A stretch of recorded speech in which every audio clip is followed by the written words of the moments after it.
Hi guys, we are at Adagio riding stables today and keep watching for a very interesting episode. Stay tuned.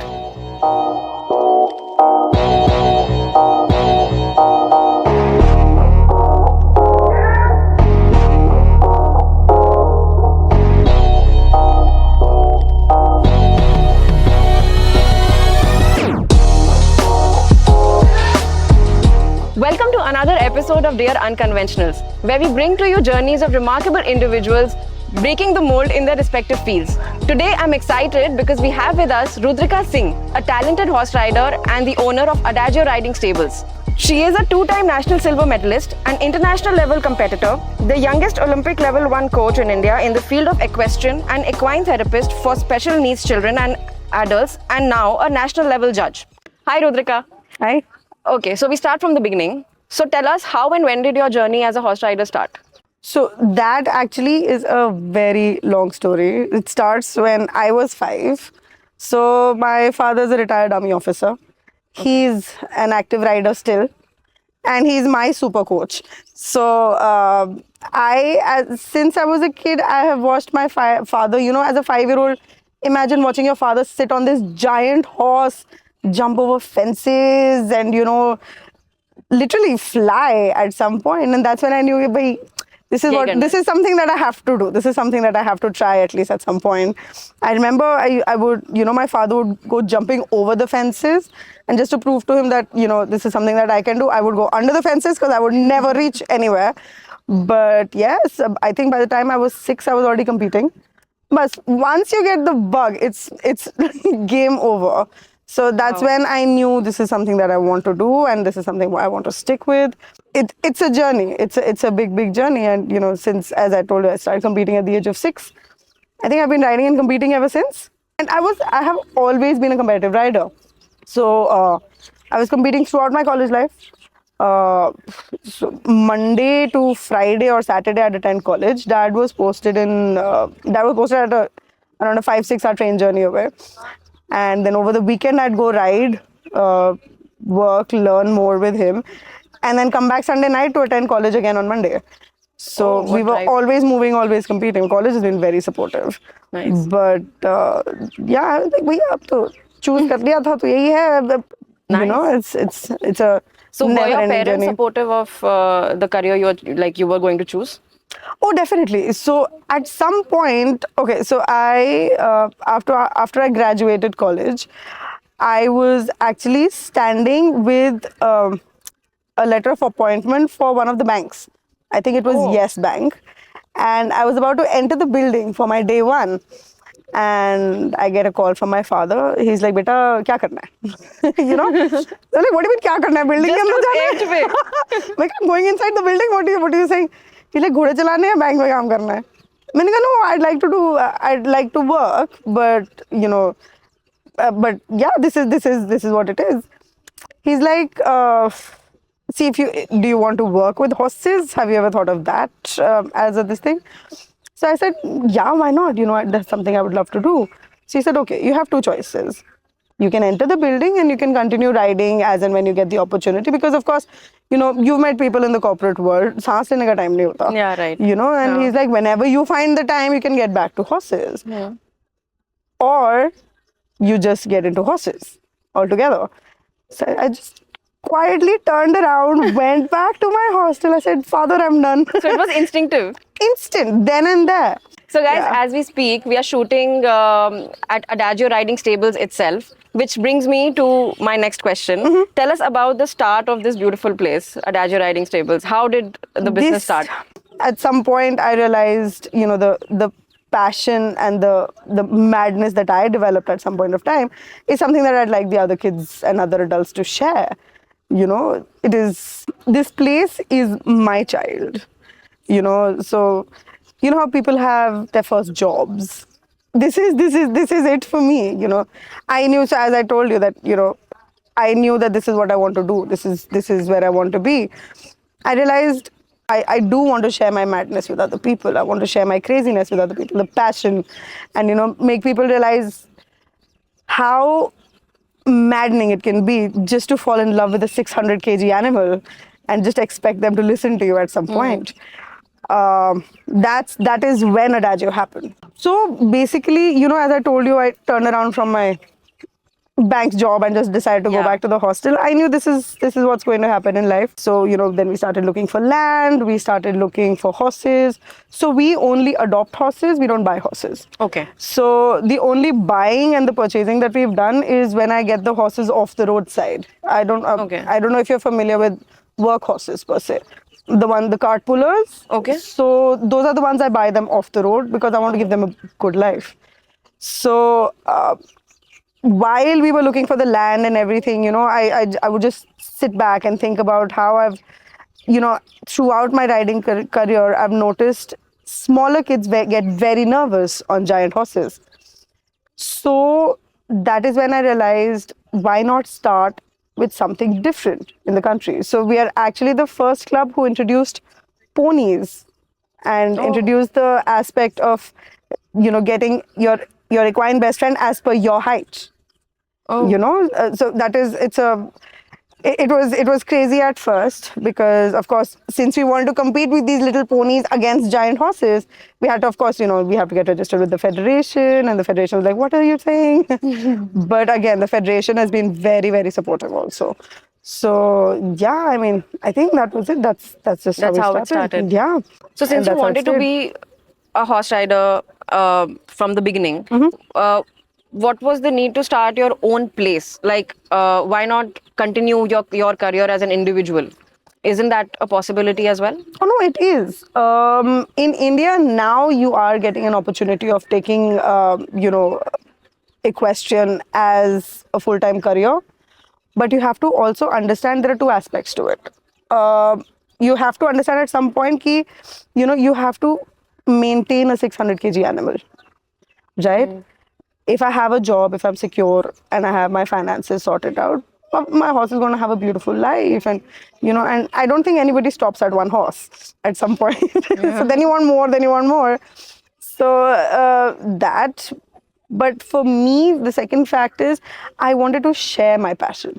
I wanted to share it. I'm an active rider still, but I wanted my riders and other kids and adults see the world of horses and the competition world. I think that is one of the main reasons I want to start this as a business. That's when I want to open these stables. Initially, when you started out, what were some of the challenges you must have faced when this business was just starting out? Imagine a 21, 22-year-old girl, standing in front of a team of 10 men, saying, I want this done, I want this done. I will teach you how it's done. I will teach you how to take care of everything. But you have to listen to what I'm saying. Yeah. Saying that to a team of men takes a little adjusting. At some point, I think For them actually also. Yeah.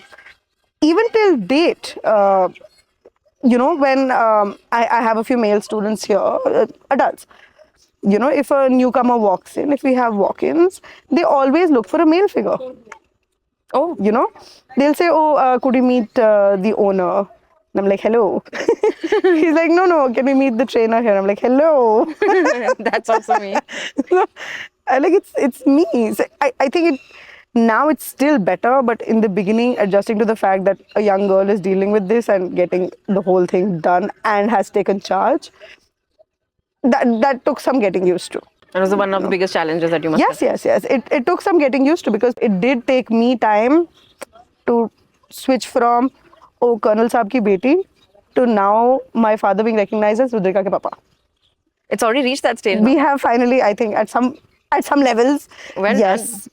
So when you have a business like this, and I feel that when you choose a passion like this and to take it forward, do you think somewhere in life your personal life took a backseat somewhere? Somehow horses become more of your family than your own personal life? See, horses, and it's an undeniable fact. Horses take all of your time. I don't think I'm an army kid. I don't think I'd ever have the disadvantage of having friends. But when you have a giant four-legged animal, listening to you, and you can rant and vent and do whatever and have proper conversations and discussions with them, I don't think you need that many human friends. I do have a lot of barn time. Yes, I am married now.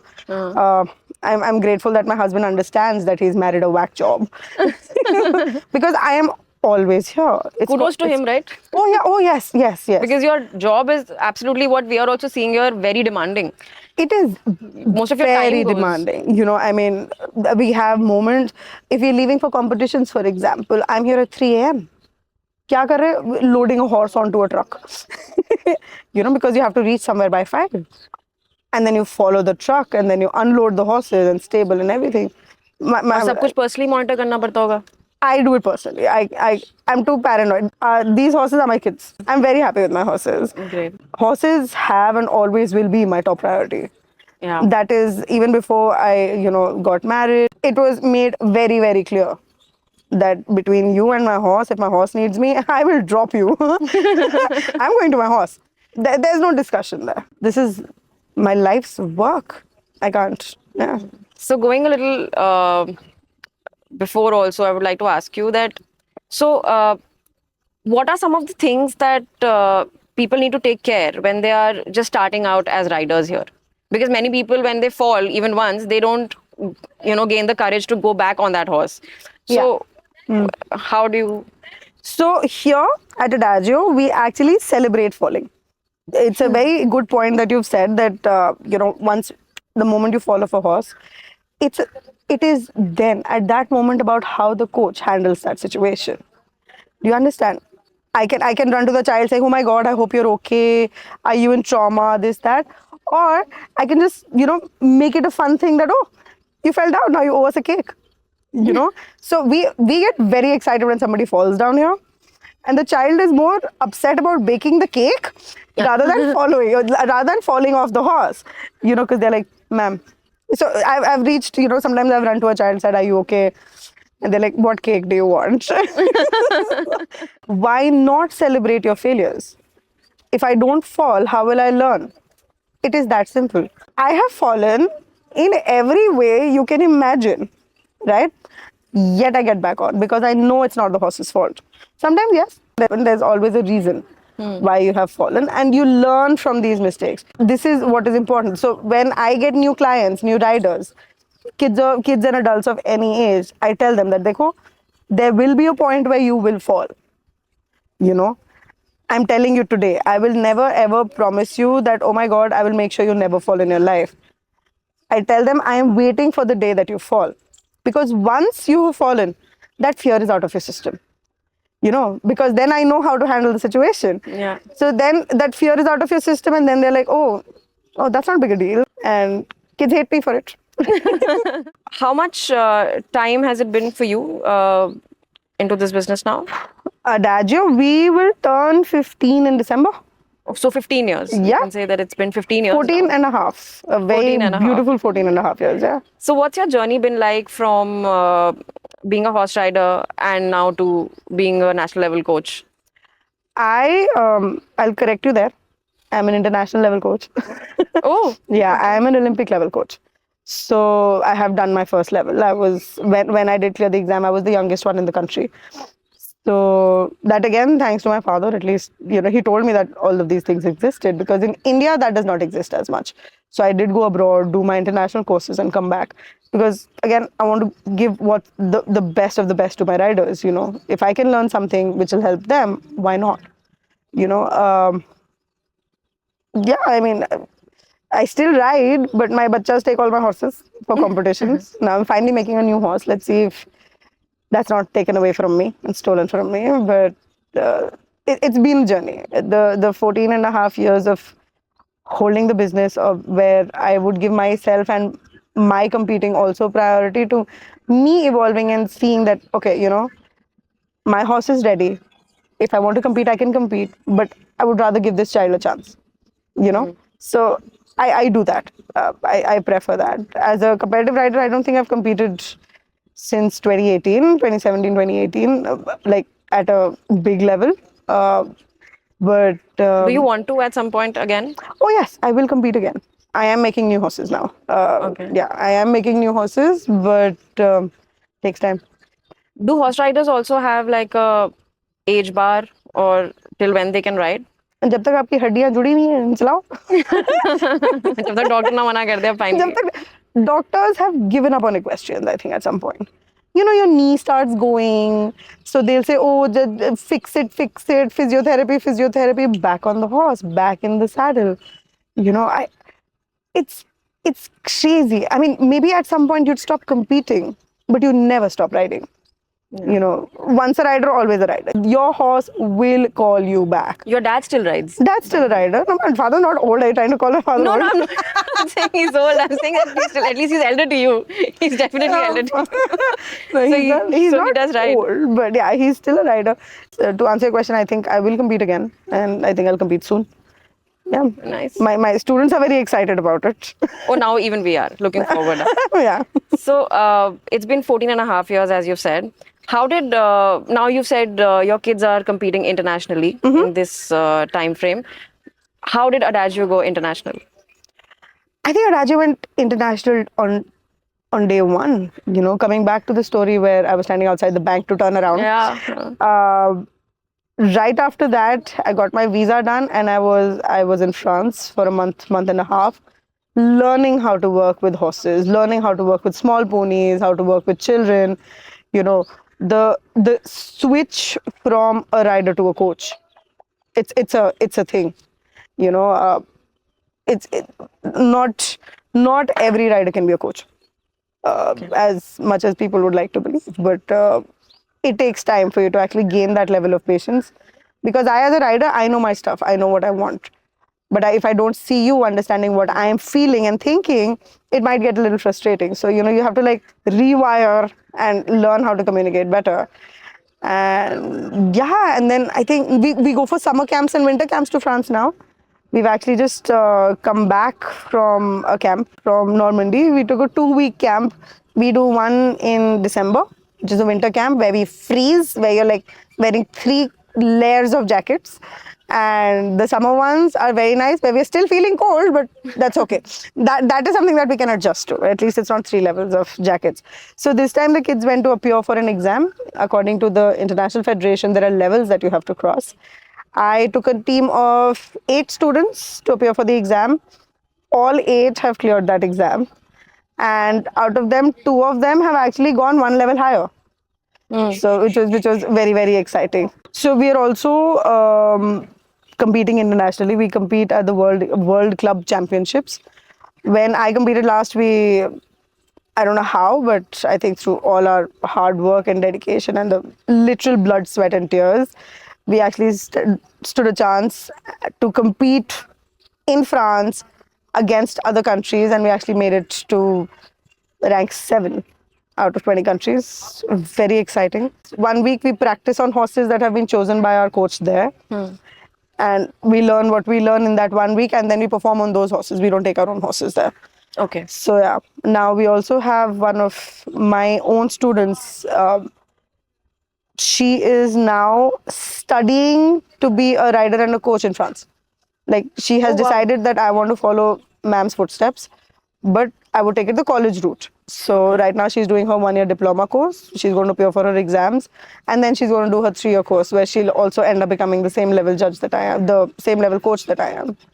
Oh, that's So, amazing. yeah, so we are the first fews. I think we're the only one who's doing this right now. So really promoting the sport. Really taking it international. And that's and great. why not? Why not give them the exposure? So when they, you know how parents bring kids for various activities at a very young age.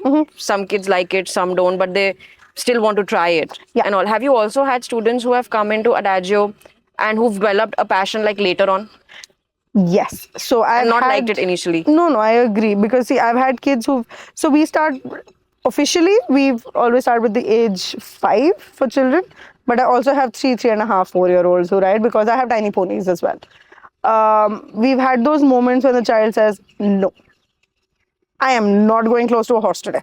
You know, we have those moments. So to see whether the child is just being moody, you know, at a later stage, the first introductory class, we provide trial classes first. At what age do you start? Sorry. I would still be four-ish, 4, 5, yeah. 4, 5. Okay. Yeah. Please go on. So even now, when we talk to parents, when I talk to parents of very cute little children, I ask them why don't they bring their kids over and just let them come face to face with a horse.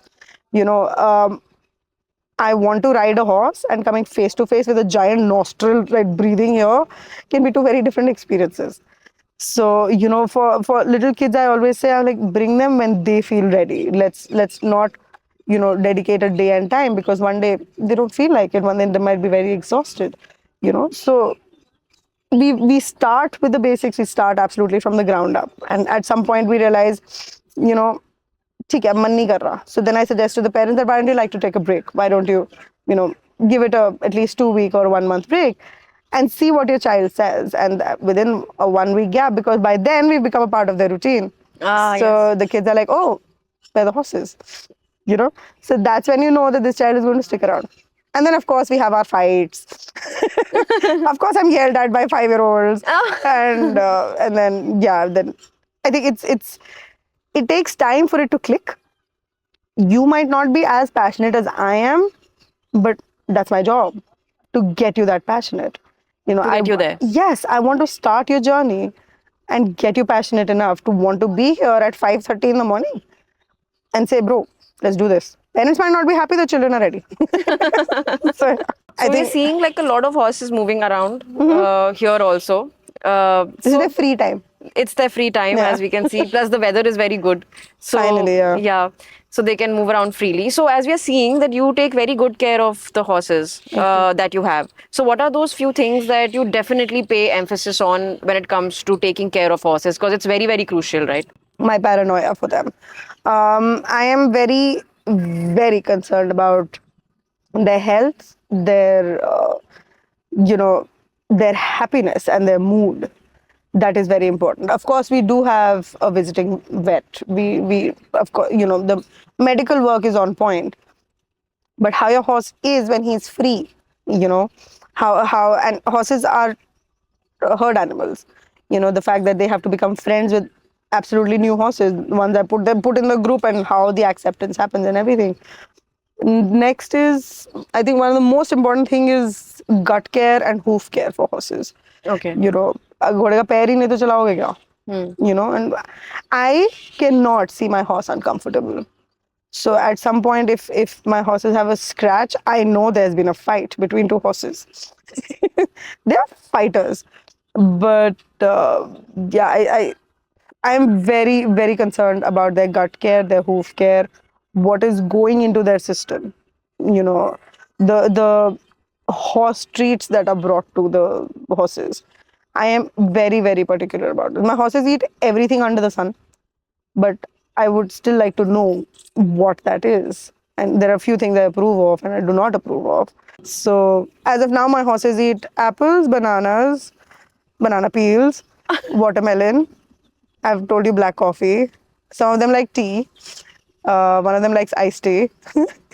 So there are things. So And it has no impact on their gut. no. They want to have what I'm having. It's fun. You should be here more. Yeah. Nice. So you're also an equestrian and equine therapist. I'm an equine therapist. Yeah. Yes. So can you tell our viewers a little bit about what that is and how does it help the adults and the special needs people? So equine therapy I'm the only certified equine therapist in the country. Equine therapy, the therapy that I provide with, I work with kids and adults who are under the autism spectrum. So it can be any level of autism. There are different levels to it. So that can range from verbal to non-verbal, kids and adults who have, who can get really angry really fast. So I have done pro bono work with somebody who is suffering from cerebral palsy. So completely wheelchair bound. Communication is there, but there was a squeeze once for yes, squeeze twice for no, and sadly, I still feel sad about the fact that they shifted out, but at some point with the help of my pony, because I had to find the right height equation. And at some point, he stood up. He stood up. He took a few steps.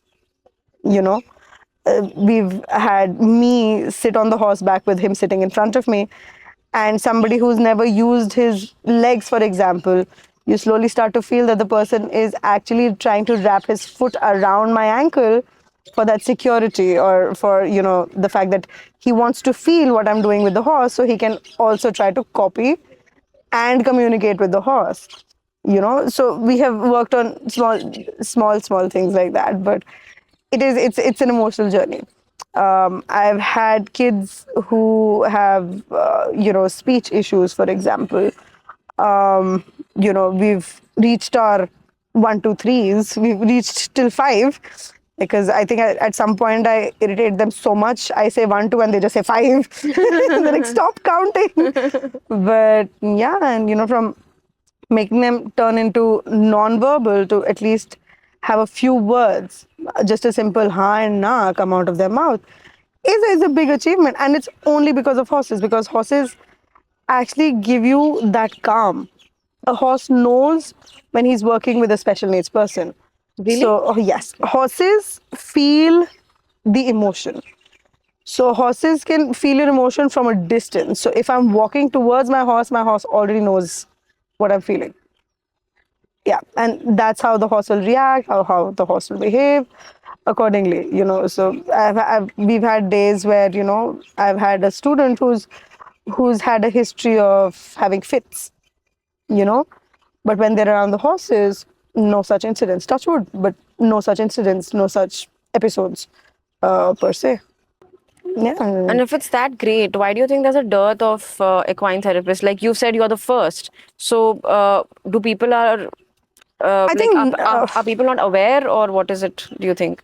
I think that's also my fault on some part, because I don't promote. Now is when there's a certain amount of acceptance now, that a parent would go out and say, yes, my child is special needs. He does need extra attention.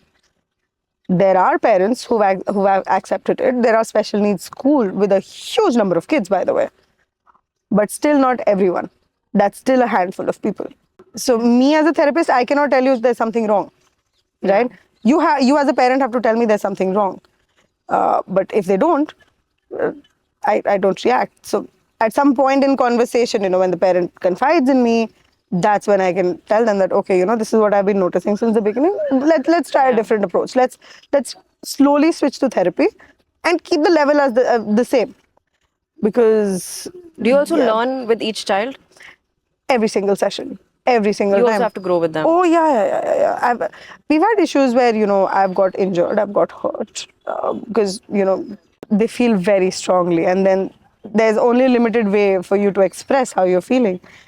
Sometimes I also push a little bit just to see how far I can take it. Some kids have a body clock that 20 minutes later I want to get down. I am done. Now you listen to me, and I try to push it to like that extra 30 seconds, extra 1 minute, and wahan pe meri pitai ho jati hai. But I guess that's how you learn. And at some point you asked me if I grow, with riders. Of course, it's a learning curve for us all.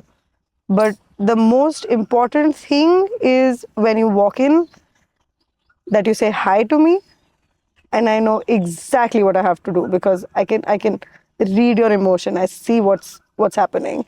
And before leaving, the fact that you have to say bye to me. This is something that I ask from all my students who come under the equine therapy session. And so autistic children, they do not make eye contact. And that's where I start hovering. I'm like, no, you have to. Let's do it. And when they start making that eye contact with me at some point is when I'm reaching, is when I'm connecting with them. And that's where I think we start gaining each other's respect and trust at some point. And that's when I ask does equine therapy actually help the special needs people? Horses are just magical. I mean, I'm sure there's a nicer way and a more, scientific way where I can give you like a few numbers and a little bit of data here and there. Horses are just magical beings. I mean, I don't know how else to say it. They sense, they feel, they adapt, and they respond. You see, uh, just, you go through a bad day. Just a horse's breath around you can calm you down instantly. When we work with children with autism, the smell of leather and horse sweat calms them down immediately. So it's just what the horses are passing on for the person to calm down. And a horse will be very different with a special needs person and say with me. With me they can be complete brats. They will bite, they will pull, they will act funny, they'll act like complete children. But when they're on work, when they're working in a therapy class, they're completely different horses. They immediately calm down. A horse whose head is held up because of his pride, when they work with a special needs person, that horse will actually mellow down. So, we've heard that, like you've also said, horses actually respond when spoken to.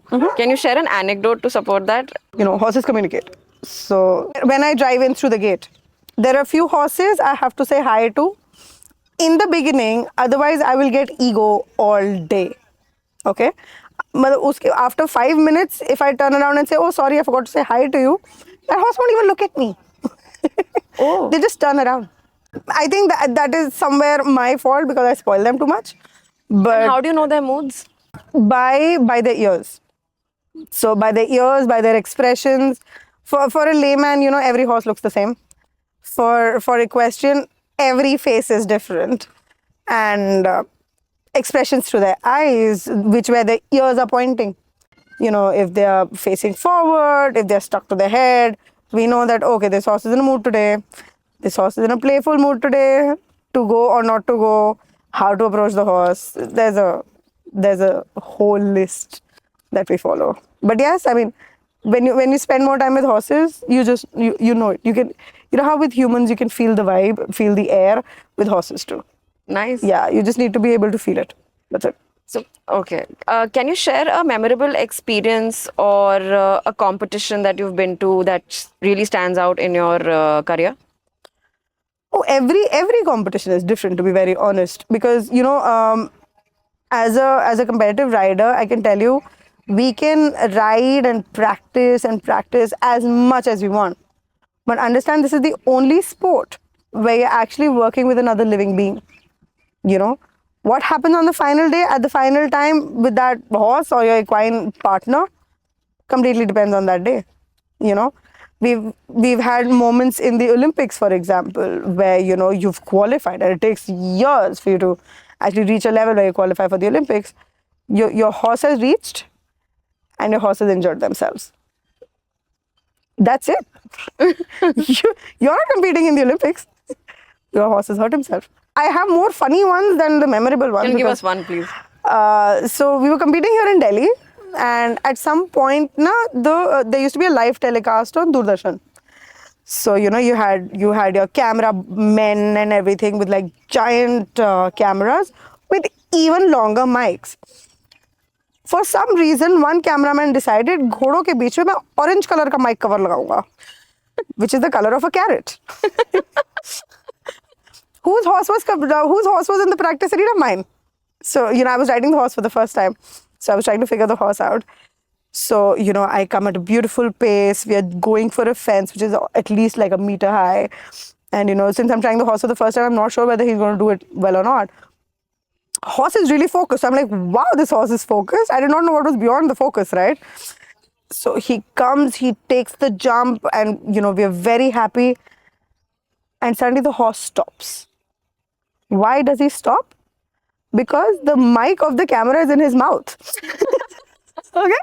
Suddenly you see a horse sucking onto an orange mic in the middle of a field, okay, thinking it's a carrot. And you have this cameraman saying, Beta, ghoda, hata lo, beta, mera mic bahut mehenga hai, beta.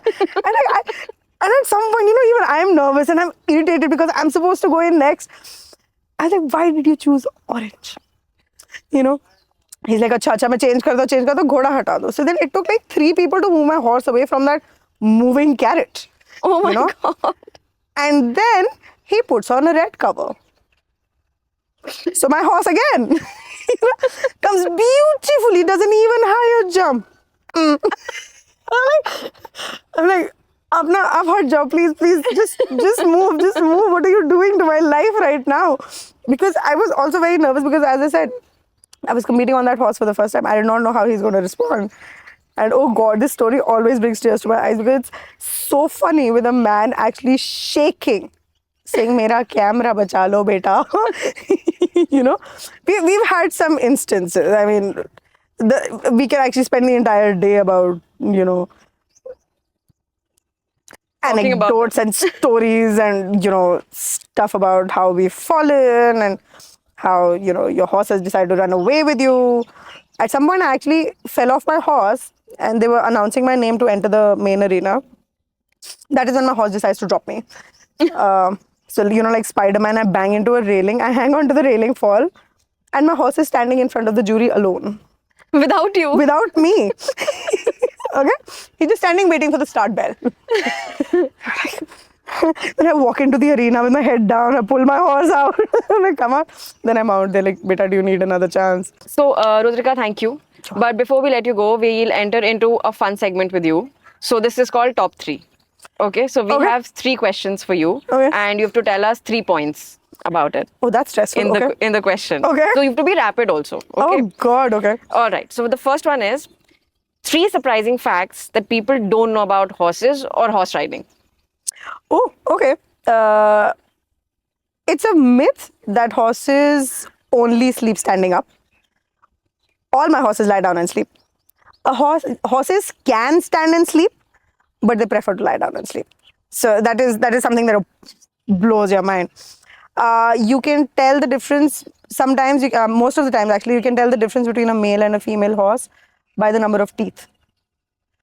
Right? And third fact, they are highly, highly intelligent beings. They are very, very intelligent animals. Another fact, they have an almost 360-degree vision. So they can see from here till the back. They can't see straight in front because they have eyes on the side. So they can see here and almost till the back. That's nice. That so you always gave blows us my 4. mind. Yeah. Thanks. So, number 2, if your horse could talk, what are the 3 things it would definitely tell us about you? About me? 3 things my horses would tell you about me. I am very paranoid when it comes to the healthcare. I cannot, for me, they will tell you how patient I can be when they have their mood swings. They will tell you how annoying I can be at some times because I just go and like pull on their nose. So I think they'll call me annoying most of the time. Yeah. Okay. And 3 reasons people should join Adagio riding stables. Join me? Oh, yes. Oh, if you want to have a lot of fun while you learn, you need to come here because we are a mad group of people with even a madder group of, older riders. So it's always fun and games here.